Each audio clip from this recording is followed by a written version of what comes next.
nos différentes feuilles de route sont en train d'être déroulées à notre totale satisfaction, aussi bien au sein de nos clubs, nos officiels de club, de nos officiels de district et au sein même du cabinet, c'est-à-dire au niveau du gouverneur. À mi-mandat, le gouverneur du district K103A4 du Lions Club International a tenu sa deuxième réunion de cabinet avec les autres lions des différentes régions. L'objectif de cette réunion était d'évaluer les activités réalisées à l'intérieur de chaque club ainsi que l'atteinte de la mission 1.5, le véritable souci du gouverneur. La mission 1.5 est en marche au sein de notre district. Et les statistiques de notre district sont là pour le témoigner. Elles sont pour le prouver. La coaction Lion-Léo est en marche au sein de nos clubs. Maintenant, mon souhait, le tout premier, c'est faire le suivi de nos contrats d'objectifs. Et ça, je m'adresse vraiment à nos officiels de proximité, les PZD, les PR. C'est important que vous fassiez sur le terrain le suivi de nos contrats d'objectifs et que les réalisations atteignent les prévisions, nos prévisions, voire même les dépasser.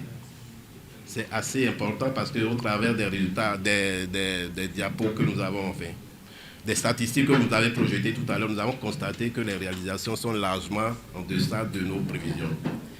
Deuxième souhait, nous devons éditer un recueil des décisions et recommandations issues des travaux de nos séminaires de région. Parce que ces décisions et recommandations, nous les prenons pour nos clubs. Mais je constate souvent que c'est des choses qui restent à notre niveau. Il faut que désormais ça puisse descendre au sein de nos clubs.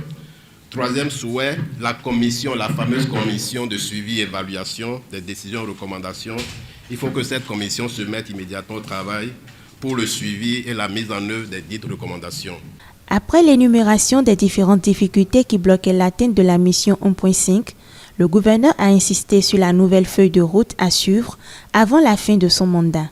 La dite mission qui n'est d'autre que d'impacter 1,5 million de personnes dans le monde. Le gouverneur a constaté, donc au cours de cette réunion, qu'un certain nombre d'activités ont marché. En plus de mission 1.5, il y a une feuille de route qui nous avait donnée et je peux vous assurer que des points qui nous ont été faits, tant par les présidents de région pour les zones, tant par les présidents de la SMA que par les présidents des commissions, tout prouve que les réformes courageusement engagées par notre ami le lion William Ray, gouverneur du district K103A4, ont porté leurs fruits.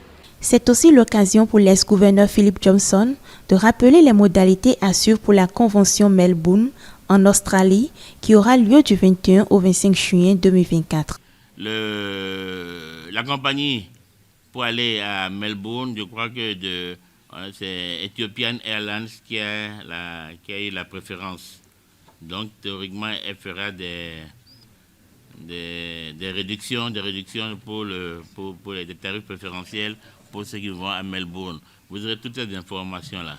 Et le troisième comité, c'est le comité voyage, présidé par donc l'AGE Arsène Seglo, n'est-ce pas, qui s'occupe donc de toutes les questions, des informations sur le visa, et ils vont créer un forum de tous ceux qui doivent voyager pour que les informations soient vraiment données à titre en temps et en heure.